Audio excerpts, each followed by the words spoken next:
Hi, this is Haley Pollock, and this is my interview video. First of all, for the first question, I switched over to trombone from marching band last fall for just preparing for my secondary instrument.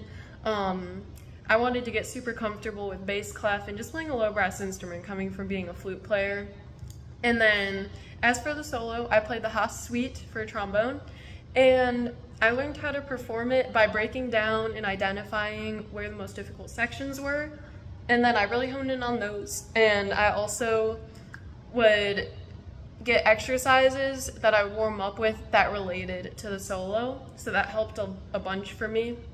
And then I would explain this process to a beginner by being like, okay, your top priority is identifying what looks the most scary and intimidating, and then work on that first and foremost, and then put it all together and work on consistency. And then for the next question, one of the sections that was really challenging for me was this sequence at the bottom of the first page where it goes from a low C to an upper partial where it hits these like chromatic notes, and it's super awkward at first. And I worked on this by leaving out the low C at first and then just working on hitting the right notes and making sure everything was in tune and I was hitting the right notes for these awkward positions. At least they were awkward to me. And yeah, just worked on listening to it and making sure I had all the right pitches. And then I just slowly built up the speed, added the low C, and yeah. And then for the second part that was super challenging for me was on the second page. There's this arpeggio that goes A, C, E flat, and it's like, it's the highest note on the piece, is the high E flat. And I broke this down by articulating the notes because I feel like it's easier to articulate instead of slurring up.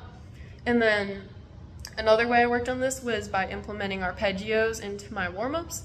And then another way that I helped build up my chops was starting on a comfortable note in the higher partial, and then I would like build up to the E flat, so that helped a bunch. And then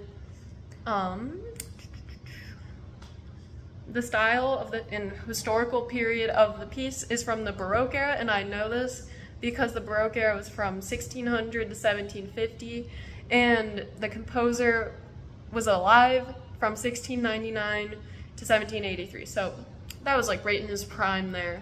So that's how I knew that, and I researched a little bit on it. And then I'll seek feedback from pretty much anybody that I can, but especially from music educators and from other teachers, other performers, and then especially other students or anybody that I'm helping out or teaching, because it's so important to take all of that information in and try not to take it personally, but use it as a tool to better yourself.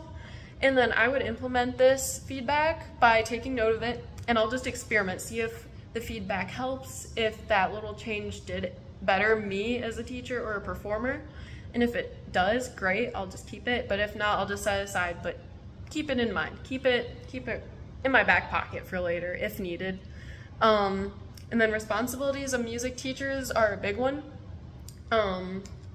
Unlike most teachers, we have these students for like multiple years in a row, sometimes from middle school to senior year of high school for some people.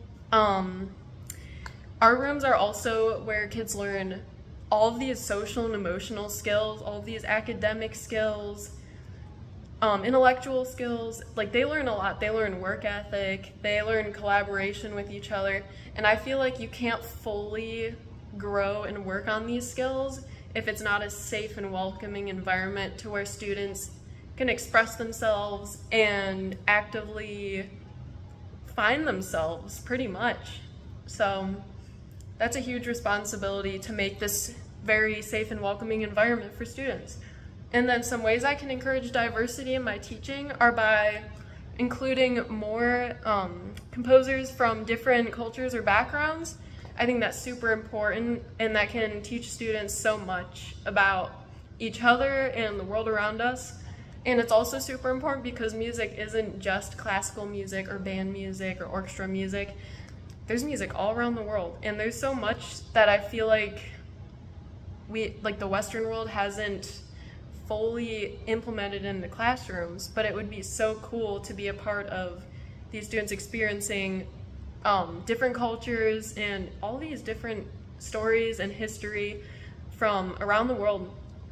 So yeah, and then another part to this question, I just want to be a parent and open with my students that I'm here for them if they need anything, because I want to give them an appropriate education. I want to give them the band experience that they deserve, and I want them to just overall feel safe and welcomed in my classroom, so that way they can continue to become better people and hopefully make a difference in the world. So yeah.